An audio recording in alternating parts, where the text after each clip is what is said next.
रजनी को बचपन से ही पेंटिंग का बहुत शौक था। वो हमेशा से ही पेंटर बनना चाहती थी, पर उसके माँ और पिताजी ने उसको कभी भी इस चीज के लिए सपोर्ट नहीं किया और उसकी शादी नीरव से हो गई।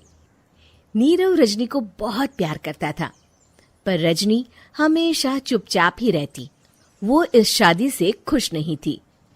वो ये शादी नहीं करना चाहती थी। उसे तो हमेशा से पेंटर जो बनना था। अपने इस सपने को वो नहीं पूरा कर पाई, इसलिए वो हमेशा उदास रहती थी। रजनी, बहुत ही बढ़िया फिल्म लगी है, कल देखने चले? नहीं जी, कल मुझे बहुत काम है, मैं नहीं जा पाऊंगी। अच्छा तो कोई बात नहीं, संडे को चलते हैं। देखिए, मुझे फिल्म देखना पसंद नहीं है। आपको जाना है तो चले जाइए।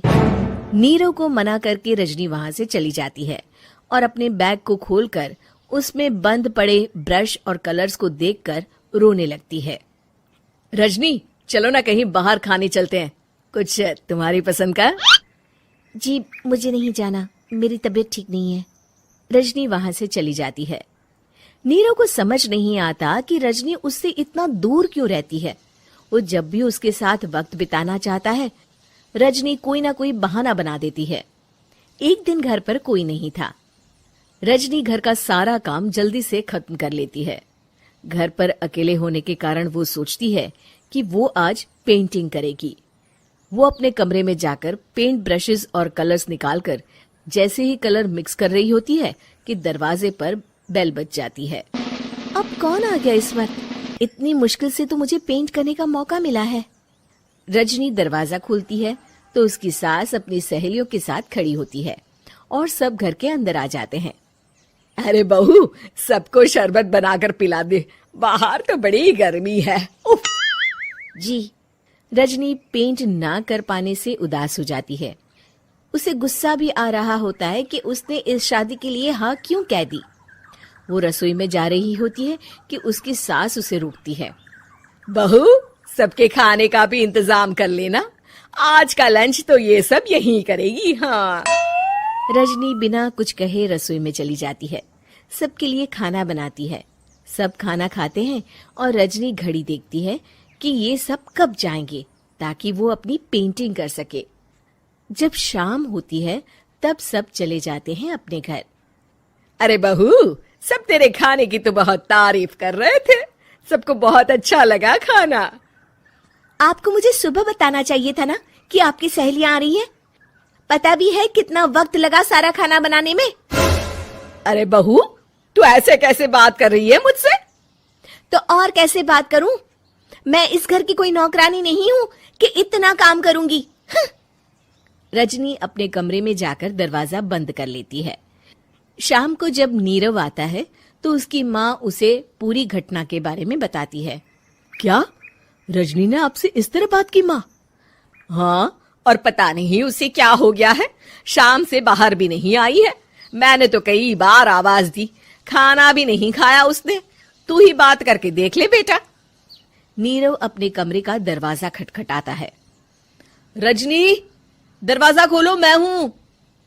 रजनी दरवाजा खोलती है और फिर वापस जाकर अपने बिस्तर पर लेट जाती है। रजनी, माँ से बात करने का ये क्या तरीका है? मैंने कोई गलत बात नहीं की है। अरे तुम क्यों ऐसे बर्ताव कर रही हो सबके साथ? क्या तुम इस शादी से खुश नहीं हो? रजनी कुछ नहीं बोलती।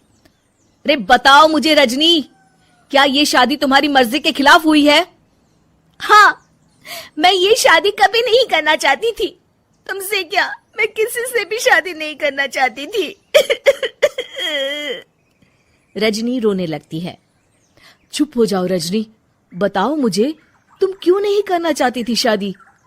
रजनी बेड के नीचे से अपने पेंटिंग्स, कलर्स, ब्रश, पेपर्स निकालती है।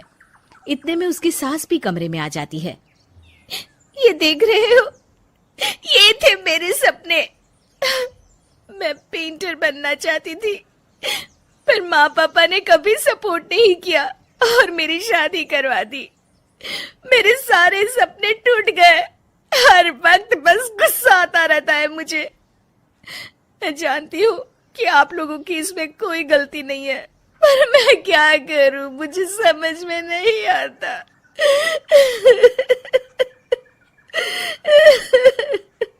रजनी फूट फूट कर रोने लगती है। मुझे माफ कर दीजिए, आप दोनों के साथ मैं बहुत बुरा बर्ताव कर रही हूँ।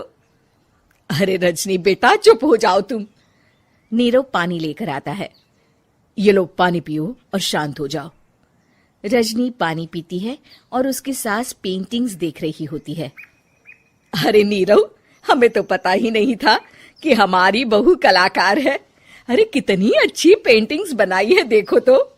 ये वाली तो मैं अपने कमरे में ले जाऊंगी।